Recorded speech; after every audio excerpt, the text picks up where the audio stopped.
तोष जैन शास्त्री श्रवण ज्ञान भारती छात्रावास मथुरा।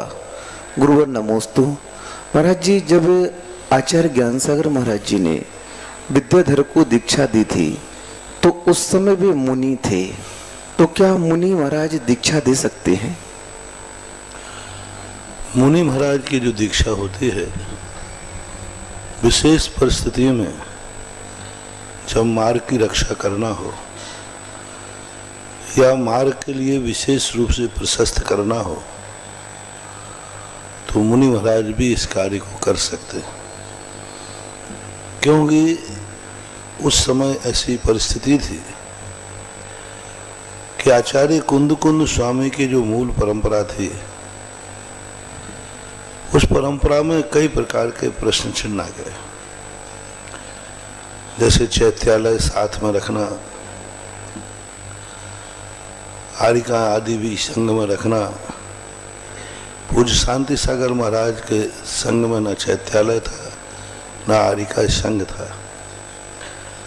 और बाद में और भी ऐसी बातें आ गई, तब लोगों ने उसके लिए, सभी समाज ने और श्रेष्ठी वर्ग ने, सर सेठ भागचंद सोनी, चंपालाल जी रानीवाला, बहुत बड़े बड़े विद्वान जो कि लाडनू के बच्छराज आदि, ये बड़े बड़े श्रेष्ठी वर्गों ने इस बात के लिए ज्ञान सागर महाराज के लिए प्रेरित किया कि मार्ग की रक्षा के लिए यदि आपको कदम उठाना पड़ता है तो विचार कीजिए। ज्ञान सागर महाराज ने अपने कुंद की मूल आमना को जीवित करने के लिए, कुंद मूल आमना की एक निरीह वृत्ति की चर्या के पालन के लिए संभवतः यह कदम उठाया हो और उनका यह सोच रहा हो। क्योंकि वृद्ध अवस्था में आचार्य पद आदि लेना और पहले मुनि दीक्षा देना, ये सब एक बहुत बड़े दूरदृष्टि दूरगामी परिणाम है। उस समय क्या परिस्थिति रही होगी, ज्ञान सागर महाराज ने क्या सोचा होगा, ये मात अपनी दृष्टि से अपन नाना प्रकार का विचार कर सकते हैं। ये हमारा एक सोच है ऐसा कि ऐसा हो सकता है।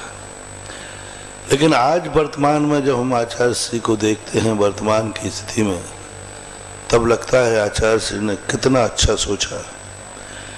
काश यदि आचार्य ज्ञान सागर महाराज आचार्य विद्यासागर को दीक्षा न देते तो आज कल्पना करो श्रमण संस्कृति का क्या हो रहा होता। और श्रमण संस्कृति की आज जो मूल ऊंचाई देने में, इसलिए हमें जो उनका दिया हुआ फल मिला, वो फल इतना उपकारी करने वाला है, इतना उपकारी है कि उन छोटी मोटी बातों पर अब विचार करने का मौका ही नहीं मिलता।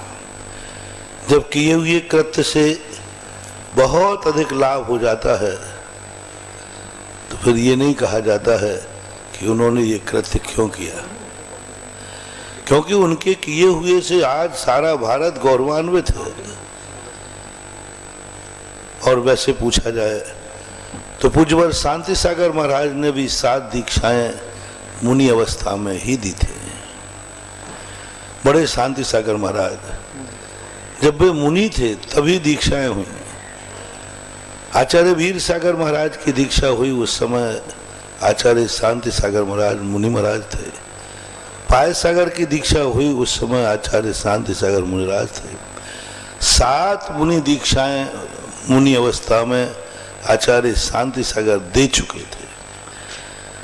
7 दीक्षाओं के बाद जब ये निर्णय हुआ कि हमारे संघ में सब मुनि हैं, अब किसी को एक नायक बनाना चाहिए, तो शेष 7 मुनिराजों ने मिलकर के आचार्य शांति सागर महाराज को आचार्य पद घोषित किया। उसके पहले कोई आचार्य था ही नहीं और मुनि अवस्था में ही उन्होंने दीक्षाएं दी हैं।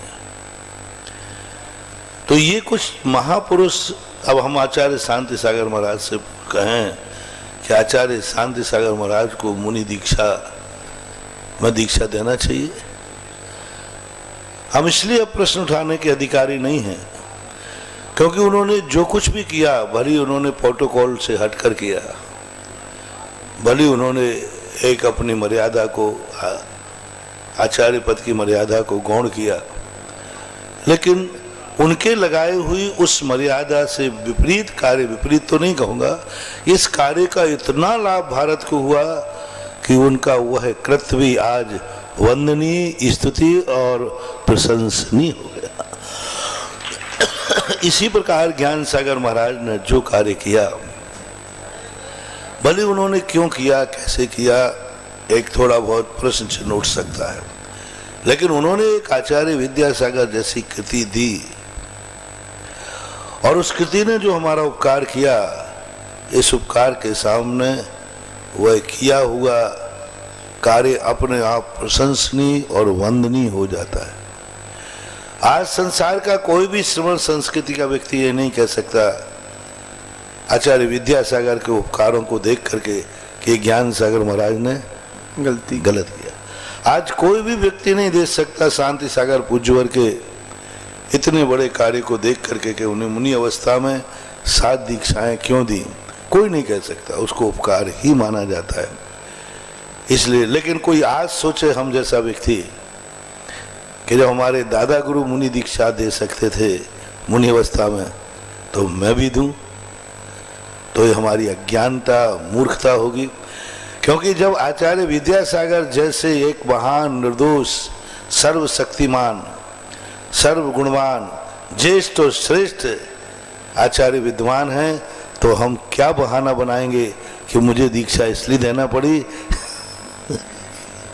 क्या बहाना बनाएंगे? कोई बहाना तो चाहिए। कोई मार्ग से जब कोई व्यक्ति हट करके कोई कार्य करे तो उसको कारण बताना पड़ेगा कि मैं इस कारण से ये कर रहा हूँ क्योंकि यहाँ पर यह कमी है। तो आज हम उनका नकल करके और मुनि लोग दीक्षा देने लग जाएं तो ये उद्दंडता होगी और श्रृंखला होगी, ठीक नहीं। लेकिन उन्होंने जो किया उस समय वह करने योग्य था, विवेक था। महापुरुष कभी भी प्रोटोकॉल का उल्लंघन करें तो समझ लेना चाहिए उससे लाभ बहुत होने वाला है, उसको मार्ग न माना जाए, इसे अपवाद मार्ग कहते हैं।